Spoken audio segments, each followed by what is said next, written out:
he is 100% worth it. He takes it to another level. Oh my God, I just fell in love with it. Thanks so much, Jay. Blew my mind. And it worked. I wanted to buy my thing. Jay is, I would say, the Yoda of sales calls, man. Just talking to Jay, he was so good at just taking what it is, seeing the opportunity and the value and the real reason we are making it. Talk to Jay, because he got it. He can definitely help you out. Talk to Jay. You're going to get a lot. You're going to gain a lot. I would absolutely recommend him for any position that you have. Jay's definitely the guy. Give him the chance, give him the opportunity. You won't regret it. He's good at what he does, so I highly recommend him, and I would book him before he is fully booked out.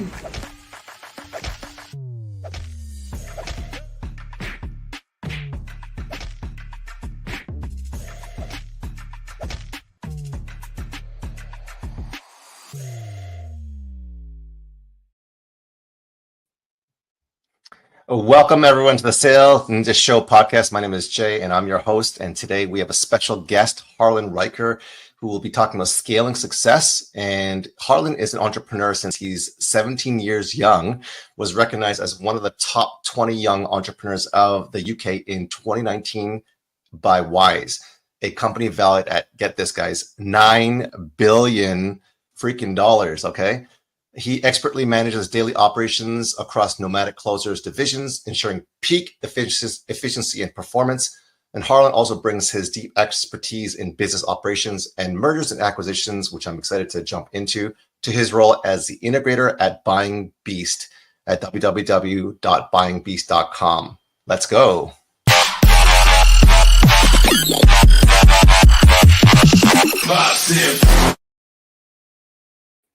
Welcome to the Sales Ninja Show podcast, Harlan. It's a pleasure to be here, my friend. Likewise. There is so much more that I could read in the bio, but I know that we just want to really dive right in. So I am very excited to have you here, and thank you for your time today. Oh, it's an absolute pleasure, mate. I'm looking forward to it. Okay. So, what caught my attention is, this whole Buying Beast. And before we jump into that, did you start off as a baby beast? Where did it all start? I know you were an entrepreneur at 17 years young. That's not normal to be recognized at that young of an age by a $9 billion company in the UK that we know as Wise. How the heck did this all start? I would say a little bit of luck and a lot of hard work. Bit of both. At the time, man, I never ran a business before at the time. So I was just sort of figuring stuff out. And I heard they were running this 20 under 20 competition, tons of applicants, people that applied for it. And I happened to be one of the ones that win. So I was very, very, very, very grateful for the opportunity. And then, I ended up shutting that business down because what I hated was fulfillment. What I loved was sales. And then things transitioned from there. Okay, so let's go into that actual story of the competition that you won. What did you start? What did you do? Yeah, so I had a business at the time called Muscle Media Marketing, right? So we worked with gyms, things like this. At the time, I wanted to work with a lot of gyms. They didn't have much money, so I ended up doing some consulting work. I worked with one of the biggest law firms in the UK. I worked with a company that works directly with Apple, Spotify, SoundCloud, Google. They do all their transcription stuff into other languages, localization, shit like that. And then a few other companies, a few gyms here and there as well. And then I just got going. Tai Lopez SMMA course back in the day, classic. Right? Really? That's how it all started. That's how it all started, man. I saw an ad. Some guy in his garage had a Lambo. I was like, must be something going on. And then I was just gonna call it it's always that garage with the Lambo, right? Right. And I, at the time I'm 16 years old, 17, and I was like, fuck it, let's go. I've got the money. Let's try it out. And absolute fucking nightmare of a business for for a while, but it was a great experience nonetheless. And how long did you run that before you decided that it was a nightmare and that you hated fulfillment, but you love sales? I think it was about 2 years, maybe 2.5 years, something like that. The first year, loads of testing. Second year, kind of got going a little bit. Love the sales piece, reaching out to people. Like I'm weird, man. I enjoyed outreach. Very strange, right? Really? I enjoy it. You know, I like the challenge. But what I didn't like was actually putting campaigns together and dealing with the clients on the back end. I just hated it. And I was like, how can I do this? But only that bit, and then sales. That is so interesting because a lot of people, most people that I talk to and coach and speak in front of hate outbound, and the challenge even of it and the idea of it just irks them. But you didn't like the campaigns and the delivery of it. What part, or how does someone like the outbound part of it? What is it? Is it? How do they like the outbound? I mean, from me, I can't hear you, by the way, man. I'm not sure what's happened, but I'll continue speaking nonetheless. So for me, the thing I like about the outbound side of things is it is the challenge. I love it when people tell me no. I love it when people say, no, fuck off, leave me alone. I'm like, good. Oh, we can't hear you. Hold on. 2 seconds. It's fine on my end. Yeah? Oh, Joe. Okay, sorry. Yeah. You know what? I have to switch. He's back. Sorry, He's back. that's live podcast. This is real, guys. This is not like made up. I couldn't hear him at all. So sorry, if you can go back maybe 30 seconds. Awesome. Of course, mate, of course. So you'd ask the question, you know, like why or what do I like about the outbound side? Like it's the mindset. Yeah. If you view it as something that's really hard, challenging, difficult, boring, then yeah, it's going to suck, right? Yeah. I look at it as this is just opportunity. That's all it is. It's opportunity. And I just focus on the accomplishment of this call. I'm not looking at, I need to do $500 today, 300, 200, 100. It's like, all right, this call. Now the next call. Now the next call. Now the next call. Now the next. And just focus on constantly accomplishing things because you're moving the needle by doing outbound, especially when you don't have the budget to do ads, right? Which I didn't at the time. So there's only one way I was going to grow that business, which is just get active, send a shitload of Loom videos, LinkedIn, email, text, cold calling, you name it. Like I enjoy that because one of the things I enjoy about it is the fact that I know most people don't. And it makes me feel good knowing that I'm loving something that most people are like, this is the worst. I will eat it up for breakfast. I am laughing because I did so much outbound and cold calling and Loom videos. We had Vidyard videos back in the day doing about 600 a month. So tell me, because you and I are some of the weird ones. So if we can go into either like KPIs or activity, when you had to grow your business and you didn't have paid ads, obviously, and you had to just grind and hustle. What kind of numbers, what kind of, strategies were you using, whether it's Loom videos, emails, what kind of, how many were you doing, et cetera, et cetera? So a lot of it was based around cold video pitches, right? Perfect cold video pitches. So just Loom videos, they're like a minute, 2 minutes long, super quick, bang them out. And I would literally aim to send like 50 to 100 a day if I could. What? As many as I physically could, man. 50 to 100 a day? Yeah. Well, like, dude, That's it takes incredible. 2 minutes, right? 2 minutes to film a video. So you get your lead list ready, right? Scrape the data, get everything done using LinkedIn or some lead scraping tool, doesn't really matter. And then you just go on their website, film the Loom, and then the more you do it, the quicker it becomes, right? Yeah. It's like cold calling. You just know the script. Yeah. You just smash them out. Volume game. And so you were personalizing them with their name, their website, which is obviously very appealing. What were the kind of numbers? Thumbnail, and I'd be like this, right? Or I'd find their Facebook profile, and I'd be like looking at it like this. I'd be like, "Oh, that's so good! I love it. I love it. You're way ahead of your time." What kind of numbers were you getting in terms of like reply rates, open rates, booking rates, conversion rates? Man, making me really scrape my mind here. I remember it wasn't great. Like the open rates and reply rates weren't amazing, but like a lot of the time people would respond with, "Hey man, no one's ever reached out to me like this. I really appreciate you actually taking the time to do something custom." Yeah. And then they'd give you the time of day because you put in the effort ahead of time.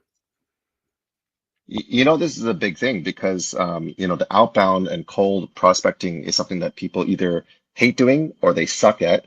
And if you can help them suck less, I know I reached out to a cold outbound company on LinkedIn that were so-called experts. I think their open rates were about 17% on cold emails and about 1 to 2% reply rates, which are, you know, exceptional for cold outbound. When I was doing what you were talking about and scraping from LinkedIn emails, doing Loom videos, in my Close.io CRM back in the day, 6 years ago, there was like 72% open rates, and then reply rates were about 30, 32, and then booking 3 to 5 calls. And those cold email experts were like, what the bleep? You are doing way better than we are. We need to learn from you. And I was like, there is a market out there that has a huge demand. Have you considered in your mergers, acquisitions, and your nomadic closer skills to build something like this at all, or you already have something like this? I mean, we're in the process. I'm building a B2B sales training at the minute called B2B Conquerors. Nice. Yeah, so that's going to be released on I believe the 28th of this month. Nice. There is a huge market demand of people who either need to learn how to do it because they don't have the budget for paid ads, or they have the money but they want someone to do it for them. So that's awesome. I love that you have that, because I can totally connect and relate with you at that that level. So let's move into, so what happened after that? Where did you go from there after you decided that you didn't like the delivery but you love sales? I got a sales job, mate. I was like, I don't know how to sell really. Like, I've just kind of done it with the marketing agency. So I then moved into private medical insurance sales in the UK. Now, for anyone who doesn't know, private medical in the UK is a luxury product. You don't need private medical insurance because you have the NHS. So very difficult sell, and mostly selling to older people as well. And I was the worst sales guy on the team. Now, the reason that I was one of the worst sales guys is because my ethics were too high. Now, what I mean by that is when you swap a policy for someone, so let's say they have a heart condition, I could swap their policy and save them, £1,000 a year, but they'll never have their heart covered again. My gosh. And so, like, other people on the team, they'd phrase it as a good thing. Like, yeah, it's really good on the NHS. I was like, the NHS is horrible. Yeah. I don't know why you'd ever switch. And so, like, the only people I would switch over is people that, like, it actually made sense to do it. Whereas other guys are making loads more money than me, but they're swapping everyone. They don't give a shit. And, like, I couldn't do that, man. So I did that job for, I think, 2-ish years. COVID came around, got made redundant.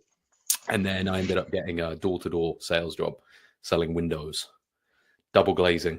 If anyone's ever seen white gold, it was somewhat reminiscent of that, apart from I didn't make any money. Wow. And how long did you do that for, door-to-door window sales? That one I think about not too long, man. It was like 8 months. Like, I got a cold calling job for like 2 weeks, and like it was selling energy, horrible leads, didn't enjoy it. Did the door-to-door stuff, and I enjoyed that a bit more because I was like out and about, but the hours were insane. Like, I'd wake up at like 6 a.m., leave my house by 7:30, and I'd come back at like 9 p.m. Wow. You got some chops then. It helped, built the resilience for sure, but I never made any money doing it because the company I was working for, their products were like 2 times as expensive as everyone else's, and they were not worth 2 times the price. That's hard. But it's a very valuable lesson. It's like, sell the best product, best value, best product, best service, best delivery, best everything. And it wasn't that for me. I just wanted something to do so that I could ideally afford my rent. But I couldn't, I ended up having to get on the dole, which is essentially the government helping me pay my bills. Oh, no way. Oh my gosh. So poverty to profit, rags to riches story. Oh, dude, big time, man. I've said this to loads of people, but like, I was depressed and suicidal for 8 years. Wow. Like 8 fucking years, dude. That's a long time, man. It was rough, mate. Really rough. I think it was from the age of like 14 to 22. Yeah, 14 to 22.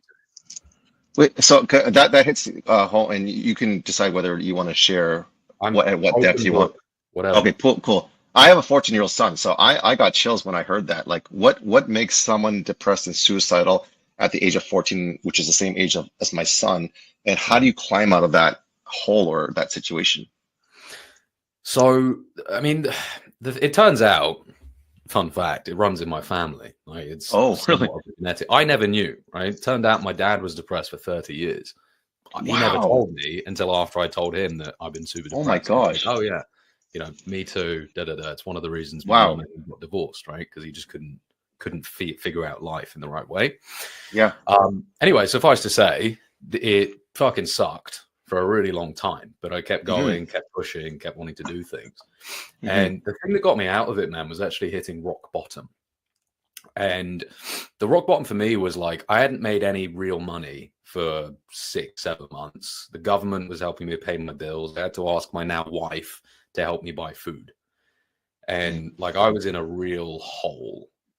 Wow. Really bad. And I remember it so vividly. Like, I got back from a day selling windows, hadn't made any money. And I literally, it must have been like, it was dark. So I think it was like 8-9 p.m. at night. And like, I was in this piece of shit car, dude, like Volkswagen Polo 2008, tons of miles on it, beaten up and bruised. And I'm not someone who cries, but I started crying my eyes out because what had been happening over the last few months is my depression and suicidal thoughts have been getting worse.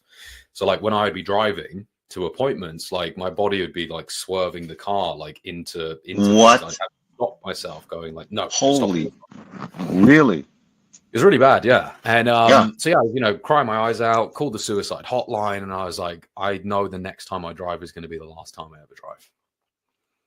Like, that was the level it got to. Like, I was gonna do the thing. And I spoke to a lady. She wasn't particularly helpful. She was lovely, but not most helpful. And so I ended up just kind of sitting in my car for like another hour. And I was thinking through my life and essentially doing the whole future pace and consequence to myself, right? So I future paced it of like, all right, so let's imagine that I did it. You know, I drive my car into a tree at 100 miles an hour. Oh my gosh. No seatbelt, nothing. I thought through the plan, right? Like, I had it down. Now, I could do that. I would no longer feel like I want to die every second of every single day that I'm awake. Cool. Pain's gone. Great. The consequence of that, though, is I have 2 younger sisters. I have parents that love me, grandparents, and I didn't really have any friends at the time because, you know, when I was younger, and I won't go into too much detail with this, but when I was younger, I used to do some not so legal things, we shall say, allegedly. And I cut all my friends out. You know, I didn't speak to any of them for like 5 years. And so like, I had no one. It was just me and my wonderful missus. And so, yeah, you know, I kind of thought, right, so what's going to happen? My sisters grow up without a brother. They will be traumatized, extremely sad for potentially years. The life of my family will never be the same, you know, because I am the oldest cousin / you know, offspring of the whole family. So the oldest one killed himself. Shit. Not good for anyone. And also one of the big things is like, I really wanted to make an impact to other people. And I knew if I did that, then it's impossible. Like, I can never make the impact and make the change and live the life that I've always dreamt of living. And so I decided in that moment, I'm going to the fucking doctor and I'm getting some help immediately. And I did. Literally the next day, I was in the doctor's office, got some antidepressants. They really helped to kind of kick me out of the hole that I was living in. Still kind of like, there was ups and downs for the next year. Like, it wasn't perfect. Yeah. But what really helped is that, you know, I then applied for, I think, a bunch of different sales jobs online, high ticket sales. I landed one, got the role. I was able to afford my bills again. Happy days. And then I just fucking grinded for the next, year and 3 months before making anything above $3,000. Wow. Yeah. And how long ago was that when you said you grinded for a year and 3 months? Does that sound like it was like a couple of years ago? Recently? Yeah, it was so I'm 25 now. And at the time, I think I was 22, 23. So it was 2-3 years ago. Man, you lived a whole life, at a very young age. Yeah. I'm very grateful for it now. You know, like it kind of sounds crazy to some people, but you know, when I look back on what I've been through, like I hold it very close to my heart because I know how difficult and painful and how much of a struggle life could be. And now I also know how beautiful and amazing it can be. And so Amazing. I have that perspective of the two sides of the coin. So, and I never, ever, ever wanted to get as bad as it was. And it never will, because I can't let it. It's not possible. Wow. You know, Jay Ma and Jagannath, sorry for butchering that, brother. Jagannath Rajendran say hello. And she says, glad you kept going. So thank you, Jay Ma, for the encouragement to Harlan. Let's go. So that's 2-3 years ago. You're 25 years young now. And then how did you get into where you are now today? Yeah, so I worked with a startup marketing agency. So that was the first job that I was referring to. Shout out Contractor Independence Marketing, by the way. Fucking amazing company. So I was their first hire ever. Right? They never hired anyone. I was the first sales guy. Company was doing 40,000 a month at the time. Okay. And then, yeah, working with them, I think for 2.5 years, give or take, I helped scale that business from 40,000 to just under 400,000 a month. Wow. In 2 years. Yeah. And that's insane. Yeah. That first year and a few months, it was a grind, man. Real grind. Because any new business, you got to figure out loads of stuff, right? Like the sales process, the marketing, and all these other bits and bobs. So what I was doing this is actually quite an important point. So at the time I got this job, I paid a mentor, and I literally paid him all the money that I had in my bank account. Like, because I'd spoken with him about 6 months beforehand, and he was like, yeah, if you want to work with me, it's 5K, right? I didn't have 5K at all. So very luckily, I'd invested in some Chainlink back in 2017. Hadn't looked at it for years, and at the time it was the crypto bull run. So I looked at how much that was worth, and at the time it was then worth $3,700 and something. So I was like, dude, I'll give you fucking everything to work with you now. Everything. And that's instead of me going and paying my bills and paying for food and all this stuff. Come on, really? Yeah. So I paid him, and from that point, like all my spare cash went into training, mentorship, coaching, all of it. Wow. And then after a year and 3 months, I went from 3K, and then things started to click. So then I made 7, then I made 15, then I made 20, then I made 26. And then I kind of hovered around that level for the next year and a bit, moved on into the next opportunity, started this business, Nomadic, and things kind of spiraled from there. Wow. Okay. So for those of you who are listening and watching, because I was a high ticket closer for a bunch of coaches, I get this, the 3, 7, 15, and getting above, the 15, 26K is, not normal. Just for the audience out there, that is not normal. And that is an incredible income. And think about this. There's pretty much no delivery. There's no, fulfillment on your part, because as a closer or high ticket closer, you're taking the calls however they come in, and closing those and providing opportunities for the founder or the owner, CEO, to deliver with them or their team. And that's a really, really good deal, because high ticket closers, can have this incredible life, and whether they're working half-time, part-time, or even full-time, make, 3, 7, 15, 26K or even more a month. That is incredible. So tell us about Nomadic. So you started this business, Nomadic. You've been in the high ticket space. You went from door to door to cold calling and doing all this outbound stuff that you like, that nobody else likes. Where are you today with Nomadic and even Buying Beast? Yeah. So Nomadic today, we focus on a few things. It's essentially a growth consulting firm, right? So we do done for you sales, fractional sales management. We do consulting. We do we have our Nomadic Closer Academy. We've got the Nomadic Closer House. So we've run one of these so far. We're planning on doing another one very soon as well, which is like a live in-person event for 2 weeks to a month. So yeah, right now I think we've got, 1, 2, 3, 1, 2, 3, 4. I think we've got 4 or 5 clients. So I don't really manage the sort of the actual clients anymore. We've got a CRO, Adam. He's the best. So he heads up all the stuff for us. And then, so we've got this 5 or 6 clients. And then we've also got the academy. We got, 300 and something people in there now? Wow. I think. Let me check. It's 337 people in there right now. Amazing. Yep, which is great. And then, with Buying Beast, like that started as a done for you client. So we were going to come in, build the sales team and all that, because what we really focus on is working with ultra high ticket products. So for me, like I'm much more well versed and I much prefer high level B2B sales.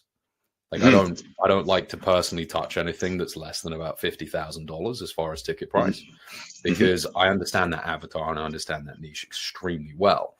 And same with my business partners, like that's our niche. So the minimum ticket we generally work with is about 10K. I don't like to go anything below that. And 10K is a push. Like the sweet spot is that 25K mark or more. We've got a bunch of those. Buying Beast started as done for you. And then, we're working with the owners and they were like, you guys are the best. We're giving you equity. Wow. It wasn't do you want equity? It's no, we're giving you equity. Like we're keeping you in the company basically. And we were very happy. Well, it's a smart move for them. Yeah, very smart. And so, I've been doing that now since November, December of last year.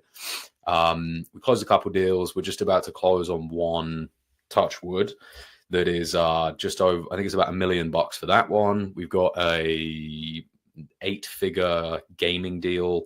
We're also working on a $5.85 million roll up. So we're going to buy a bunch of businesses ourselves, scale those, and then sell them in 3 to 5 years for about $100 million. Because we're going to buy a bunch. Oh, music to my ears. I'm loving this. I am loving this. So, okay, there's a lot of things here, guys, that you guys just, whether you heard all this, I'm taking it all in, soaking it in. And I'm like, okay, all the moving parts. Okay, let's go back a little bit, because you just described what may take some people a lifetime or more to do with even the nomadic closer piece itself, without even talking about Buying Beast.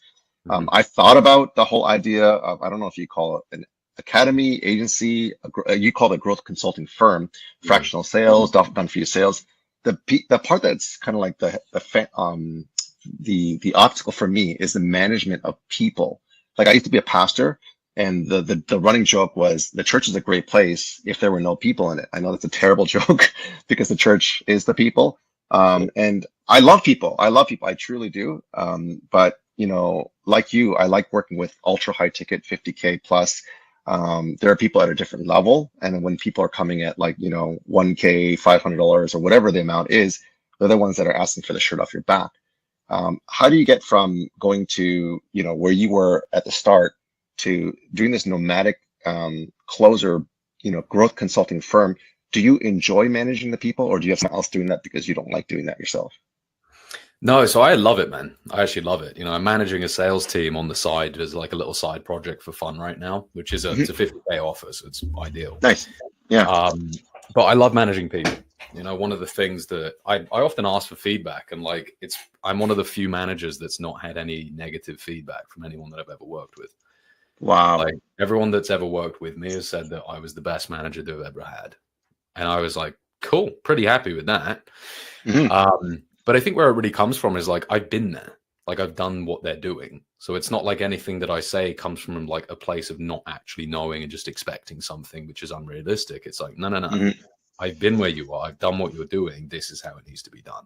Because I was very successful with it. And I'm never afraid to just get in and do the work. Like on that offer I'm managing, like one of the setter left, right? Just didn't give any notice, was like, I'm done.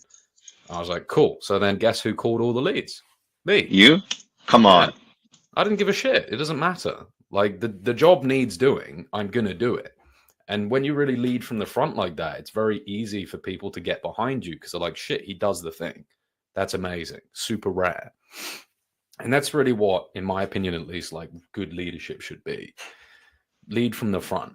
Don't be kind of just whipping people on the back and telling you, do this, do this, do this. It's like, look, I'm doing this stuff. I've done these things, and people know that with me now. So I don't necessarily have to come in and reprove myself. Like, they just understand it. And so whenever I'm telling, hey, you need to go do this, this process needs improving, they do it. And I will note, I fire people very quickly. Like, it's business. There is no room for emotion in it. So when I have set an expectation and a standard that needs to be met, when you don't meet it, you'll let go immediately. But I've told them this when they come into the company, so it's not like it's a shock. It's, hey, if you do this, and this, we will never have a problem. We'll never need to do a one-on-one. There will never need to be a performance improvement plan, nothing. If you don't do it, here's the steps we're going to take. PIP, if you don't do the PIP, you're fired. Simple as that. So what are the criteria for hiring, firing, and management? So for me, it's excellence. Holding yourself to that standard that most people won't, because I refuse to hire B players. And in exchange, I will pay them a higher commission than anyone else will pay them. So it means we get very good talent. And obviously, when you do have good talent, you don't need as much you don't need to be on people as much. You can let them kind of do what they need to do because they're a pro. So when I have that expectation of like, we are A+++ players, which means you need to be doing these things. The second I see you're not doing it, it's like, okay, well, you're a B player. I didn't hire you to be a B player, so get out. Is there like a warning, or is there like a strike, or? Oh, yeah. It's 3 strikes and you're out. Okay. Unless it's something just outrageous, in which case I'll fire you on the spot. But generally, it's a 3-strike policy, yeah. Okay. And in terms of hiring, what does an A player look like? Obviously, you're a pro and you've grinded and you know but in terms of people who are listening and wanting to maybe work with you, whether they hire you as a growth consultant or as a done-for-you sales or installing a team into their business to grow and scale it. So when it comes to A players, in my opinion, it's pretty simple. It's what is their values? Like, the things that I really look for in an A player is integrity. Like, even if you're great at sales, if you're an asshole and you're not ethical and you're immoral in the way that you act and you sell people who shouldn't be sold, then I will fire you anyway. Like, I don't care about that. What I do care about is you do the right thing, even if it's the hard thing. Even if it means you don't sell this prospect and you don't get commission, good. Because if it's what's right for them. Now, the other thing is the work ethic. The guys who are the A players, they still do outbound. They still confirm all their calls. They keep the CRM up to date. They fill in their data tracking. They fill in their EODs without exception. They always do it. The guys who basically, they always do what's needed, not what they want to do. That's an A player. Because when you do that, you immediately are much further ahead than everyone else. Because everyone else is like, yeah, see, EOD, it's not that important. I explain to people why EODs are a thing, right? We have the data tracking for quantitative data, and we have EODs for qualitative. Qualitative meaning like your feelings, if you're feeling low, if you've got family problems, shit's going on at home. I need to know about that stuff because then we can talk about it and we can see if there's a solution that will help you get back on track to make the money that you need to make. Without that, if they're not filling it in, how will I know? I won't. So I'm always making sure that I explain why things need to be done, not just, hey, do this. Because without a reason why, people won't do it anyway. But when they have that reason and that logic behind everything that I'm saying, it's like, okay, that makes sense. I'll do it. Cool. And I've obviously given them the consequence of if you don't do it, here's what's going to happen. I love that. And if you're, things I love, you might like this, by the way. One of the things that I do with the accounts that we manage is here's how to lose your job. Right? It's a document that says if you want to lose your job, you're going to do everything on this list or one of them. And so all you have to do is never do anything on that list and you'll be fine. So it's an inversion thinking by Charlie Munger. I love it. Business partner. Oh, yeah. Yeah. So it's an SOP on how to lose your job? Yeah, literally. I think that's hilarious. It's like it's a lot easier to say no than it is yes. It's a lot easier for people to understand. If I do everything here or one of the things on here, I'll lose my job. Cool. Well, I'll just make sure I never do that. I'm laughing because I think that's hilarious. I got a kick out of that. I think we're cut from the same cloth in a weird way. So Buying Beast, I have some stats here. With an active buyer budget in the billions, over $500 million in sales, Buying Beast offers the most efficient end-to-end platform globally, including integrated escrow, embedded legal services, comprehensive due diligence team, and more. $50 billion in the active buyer wallet, $600,000 average listing value, and 3,000 new monthly listings. I actually went on your landing page, and maybe I'm doing it wrong, but I couldn't find listings, or like when you do a search on either website or the search criteria. The website updated very soon, so we're going to be launching a marketplace, so similar to Flipper. Right? We're going to be doing the same. So people who are listing with you, you're going to list those into a database that they can see if they want to either sell or buy.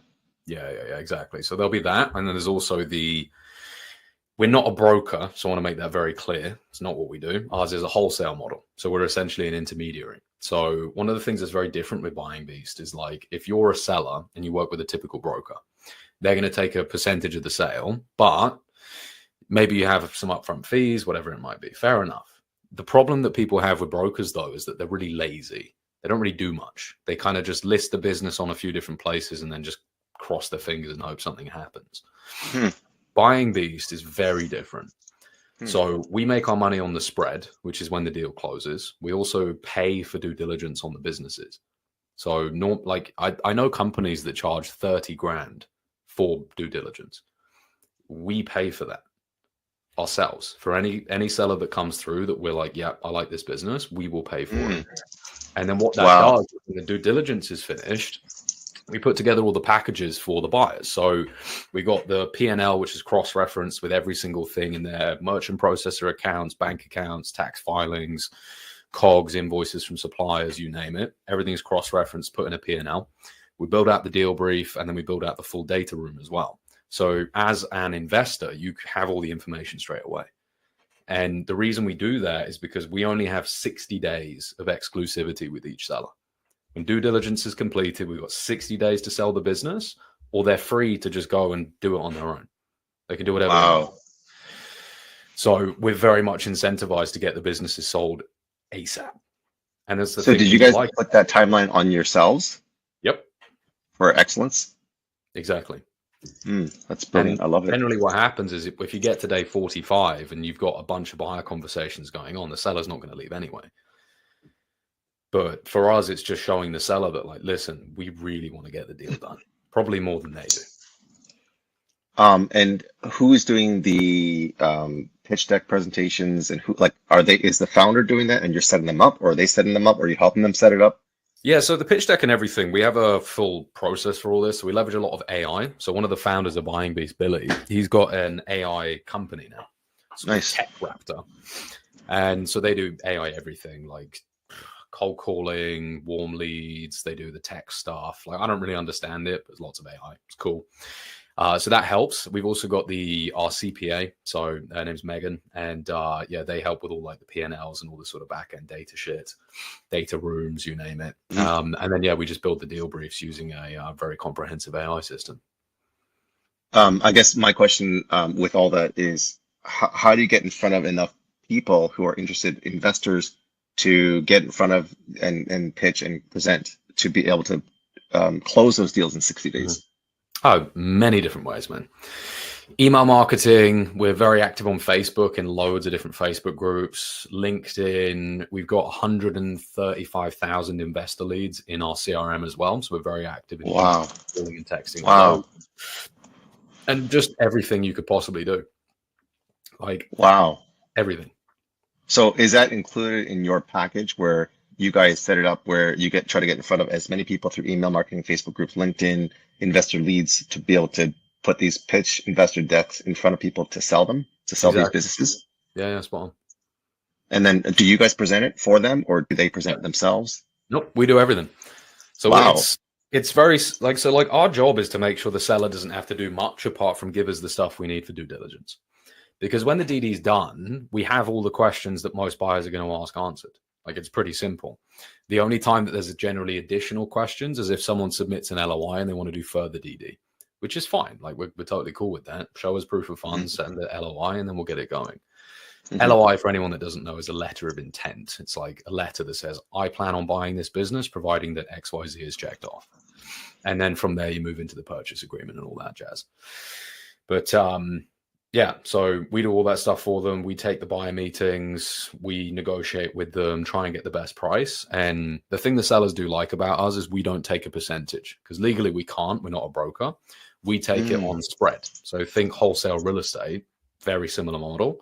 We're basically flipping the contract from the buyer to us to the seller. Wow, that's incredible. I mean, just the speed, the velocity in which you're talking is mind-boggling for me, because you dialed in the process, the system, the automation, the outreach, the sales process. That's to be able to get to the level is incredible, which is why I can see how you have gotten a lot of success and will continue to do so.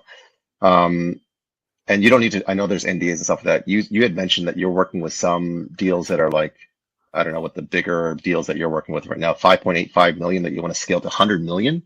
Yeah, so that one's a roll-up. So it's a gaming roll-up. So we're buying a few businesses ourselves. So we're going to put 580,000 down and then get the debt facility for the 5.85 million. Purchase the businesses, put the team in place, scale them, acquire more companies, roll everything up so that the companies are worth about 100 million, and then sell them off. You say it like it's like you're playing Monopoly, but that's incredible. World, right? Like the thing, I tell a lot of people this, like people's mindset needs to expand beyond what they think is possible. There's so much money in the world. It's ridiculous. It's insane how much money there is. And people can't quite comprehend it. Like there's literally companies that are worth more than countries. It's mental. Oh, really? Eh? You only need well, BlackRock, dude. They manage like something like $8 or $10 trillion, and their GDP is bigger than every single country on the planet apart from China and the US. One company. There's other companies that are not quite as big, but they're still very big, and they're worth more than a lot of countries. And VC firms, private equity guys, like they're sitting on cash, and they just need to know where they can put it, because they have a fund of X billion dollars. We need to do something with the money. So we present them with the opportunity where they can leverage that cash.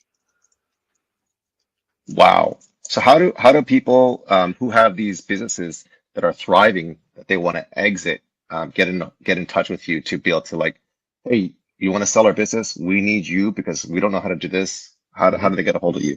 Oh, you just email harlan@buyingbeast.com. You can find me on LinkedIn, Instagram, Facebook, like pretty much anything. And then I'll have one of the team reach out, do a call with you. Because we got about 20 odd people who work for us now. So one of the team will reach out, have the initial call, see if it's a business that's in alignment with the sort of thing our buyers look for, and ultimately the type of business we take on. Because we're very selective about the businesses we work with. It's essentially, if we wouldn't buy it ourselves, then we're not going to sell it to anyone. Wow. I hope we do a part 2, because we've run out of time and there's so many other questions that I haven't gotten to. Would you be able to share your nomadic closer map as a free gift and the access to the free limited school community that you are gifting today? Oh, of course, 100%. So regarding the map, just for anyone who is curious, the link will be in the chat somewhere. The map is a really cool resource we put together for digital nomads, because the digital world, you're on Zoom all day. Yeah, you speak with a lot of people, but you don't meet them. So we put it together so that people can actually, meet up in real life and see who's around them, and like go and meet people in the same space as them. We came up with the idea after our first live event called the Nomadic Closer House. You'll see, look, 72 people around Europe. Like, if you that's so cool. Yeah, if you zoom in, you'll see. Yeah. My goodness, that's so cool. Yeah, right. So you'll see where everyone I love is. it. Cool. Yeah. So yeah, you're welcome to join the community for free. You should be able to get access. Worst case, just send me a DM and we'll send you the this community here. Yeah, that one there. It's normally $197 a month for all the trainings, but for the map, we'll give you access for free, and you'll also get access to a live sales call of me closing a $250,000 paid in full in 2 calls. The first call is 27 minutes. No, the first call's 30, I think 30 minutes. Second call's 27. So 250K in less than an hour. So you can see. I have a question. How do you receive a $250,000 payment? Wire's only, man. Okay. Split or as a whole? Oh, paid in full, yeah. Okay. Very cool. Yeah. I'm not doing split payments out here, mate. I love it. Okay. So what people need to do is they need to go to the links in the show notes and go to the Nomadic Closer community.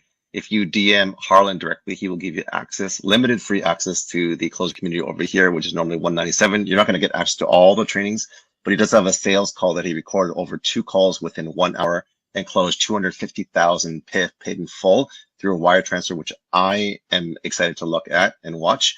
Is there any one piece of advice that you give to business owners or people who are maybe in the same state where they're depressed, suicidal, that they're ready to give up, if that makes sense? Yeah, I totally understand that, man. My biggest piece of advice for people is just understand that you can get through it. It's going to fucking suck. It's going to be real difficult, but it's worth it because you will then be able to make the impact. You will be able to change people's lives. And having been through such an awful experience will make you stronger than everyone else you ever meet because they've never been through that and they never will, hopefully. Wow. Well, I think, from your story, the narrative of going from rags to riches, from poverty to profit, and going through hardship and, having, all these different, setbacks, failures, whatever you call them, depression, illegal activities that you mentioned. One thing I really love as we close is that you're ethical throughout the entire process, regardless of how you lived and how people looked at you. When you did those sales, you cared too much. You said, you were the worst on your team. You started at the bottom and you were the worst because your ethics were too high. And I think that's what catapults you to the top, even though it may have been a longer route. And I think you say this when you hire and fire people, is that do the right thing, even if it's hard. There's a tagline right there. Do the right thing, even if it's hard.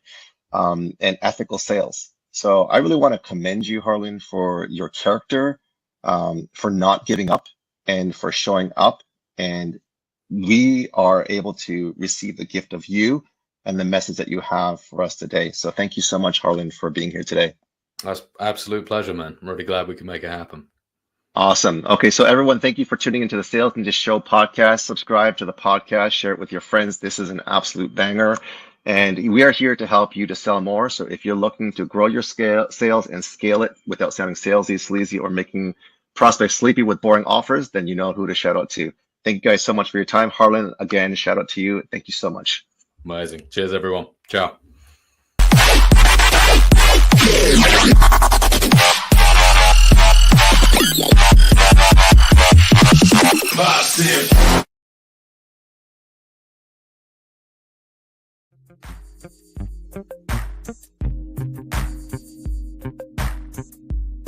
We are offline, or we are on. It's supposed to be offline, so let me just do this.